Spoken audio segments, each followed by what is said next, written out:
Hi, Dan here, hope you're doing really well. I wanted to show you this bass for a few reasons.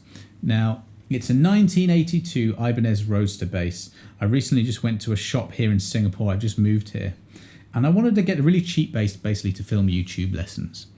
And I went into a shop called Sweely, played all the new stuff, mostly really cheap. I wanted to get a dirt cheap one, get it set up well. I played a few expensive ones as well, nothing really grabbed me.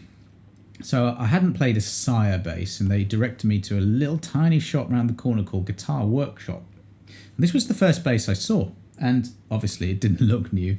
And I know that Ibanez old basses, they're quite desirable amongst professional players, and I kind of fancied it. So I played it, and I absolutely loved it. It just felt really playable. Then I looked at the price tag, and it was just over £300, like a complete steal.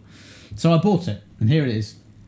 And I want to show you a couple of features on this just to serve as, you know, little thoughts if you're looking to buy a bass, and also to serve as a little bit of a before and after, because it does need some work. So let's dive in. Like, the first thing that struck me is the neck. It's very, you know, it's quite difficult to explain this, but I have, you know, loads of bass guitars around me, and I've got quite a few vintage ones as well. There's something about this neck. It's got 24 frets, and it's just the width of it, the profile of it, everything about it just feels really easy and comfortable for me to play. This feels like I can play anything on it. I wonder if that's something to do with the fact that the frets, I don't know, get a little bit narrower as you go up. It just, whatever, it just feels comfortable. That's one of the main things that drew me to the bass. I don't massively love the looks of it, and I'm big into the playability of a bass. Now, these strings, I don't know if you can see it, you probably can't see it, I'll do something better later, but these strings are old. I don't know when they were changed, but they're rusty. So the first thing I'm going to do with this is just to get new strings, and that's going to make a big difference, I think. The pickups, original pickups here, you've got a slightly bizarre knob configuration here where you've got volume for the P pickup, volume for the J pickup, and a tone knob for each of those. So let me just show you that. So here is the P straight up.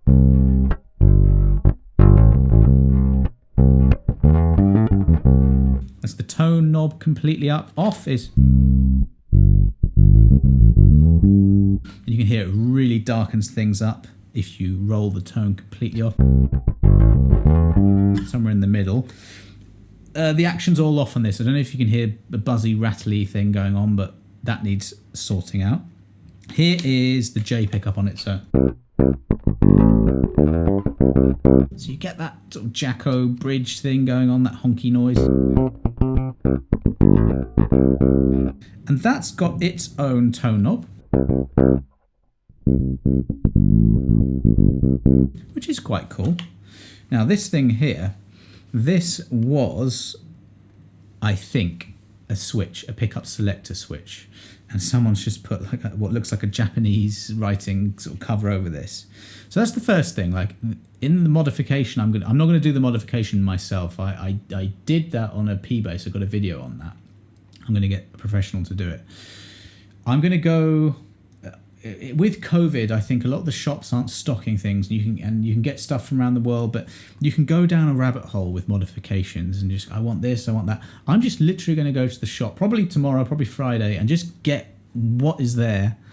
And there's one big problem with the pickups on this. If I put the P and the J on at the same time,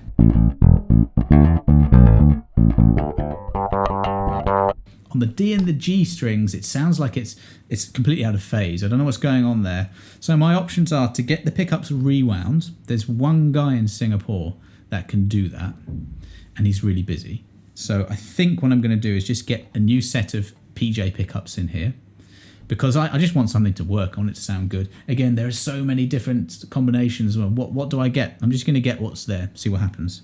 So I'm going to get that sorted out. Also, I quite like having just one master volume and one pickup blend knob, so you can blend infinitely between these two. So I think I'm going to get that modified as well.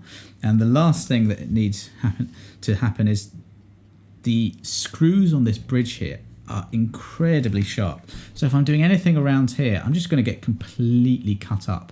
So that's another thing I need to get sorted. Probably not the bridge, just maybe replacement screws or something like that. Other than that, I love this bass. I think it's just really, really great, and it's ultra cheap, so it fit into my wanting to buy a cheap thing for, you know, to play with. So I'm going to change the strings. I'm going to change the pickups. Maybe get the knobs a little bit more to my liking, what I like in it. I don't like fiddling around with the volume of a P and a J pickup. I quite like the P and the J thing. It never really sounds like exactly like a precision or exactly like a jazz bass. It is its own thing. So just wanted to show you that today. Did you hear that? See, it's just unusable if you're in that particular setting. This bass just feels good for me, so I'm hoping it's going to feel even better after a setup. So subscribe to the channel for the next video, which I think I'm going to do next week. Well, actually, the guy will probably take a couple of weeks to do it, so it'll be 3-4 weeks from now if all goes well. And I'm just hoping that this bass, which has a lot of promise, will be even better. So thanks for watching. Any questions, let me know. I'll see you on the next video.